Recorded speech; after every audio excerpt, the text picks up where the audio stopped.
చాయ్ మసాలా వారి ఫిల్మ్ నగర్ కబుర్లకు వెళ్ళిపోతూ పురాణాల నుంచి తీసుకున్నటువంటి కథలను ఏ విధంగా కల్కి సినిమాలోని పాత్రలకు మేళవించి డిజైన్ చేసి అద్భుతంగా ఆవిష్కరించారు నాగశ్విన్ గారు అనేటువంటి విషయంపై అందరూ చర్చించుకుంటూ కథల గురించి మాట్లాడుకుంటూ ఉండగా ప్రభాస్ గారు కల్కి సినిమాలో భైరవ అనేటువంటి ఒక బౌంటీ హంటర్ క్యారెక్టర్ లో కనిపిస్తున్నారు.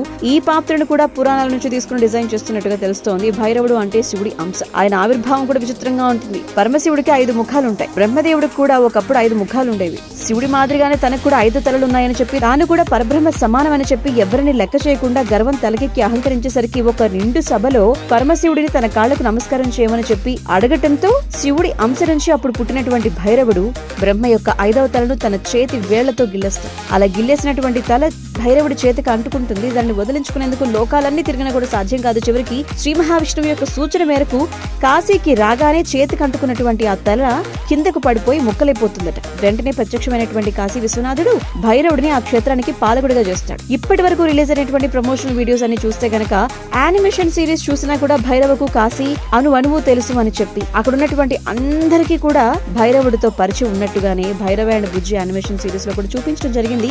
అశ్వత్థామ లాంటి శక్తివంతమైనటువంటి వ్యక్తిని కూడా ఎదుర్కొనేటువంటి బలం ఉన్న క్యారెక్టర్ గా దాన్ని నాగశ్విన్ గారు తీర్చిదిద్దారు. కాంప్లెక్స్ కు వెళ్లటమే అతని లక్ష్యంగా ఉన్నా పుట్టబోయే కల్కిని రక్షించేటువంటి వ్యక్తిగా మారేటువంటి అవకాశం లేకపోలేదు. ఎందుకంటే అశ్వత్థామ చేతిలో ఉన్నటువంటి ఒక కర్ర లాంటి ఆయుధం ఆ తర్వాత భైరవ చేతిలో కూడా మనకు కనిపిస్తుంది. సో నాగి ఎలా ప్లాన్ చేశారో తెరపై చూడాల్సిందే.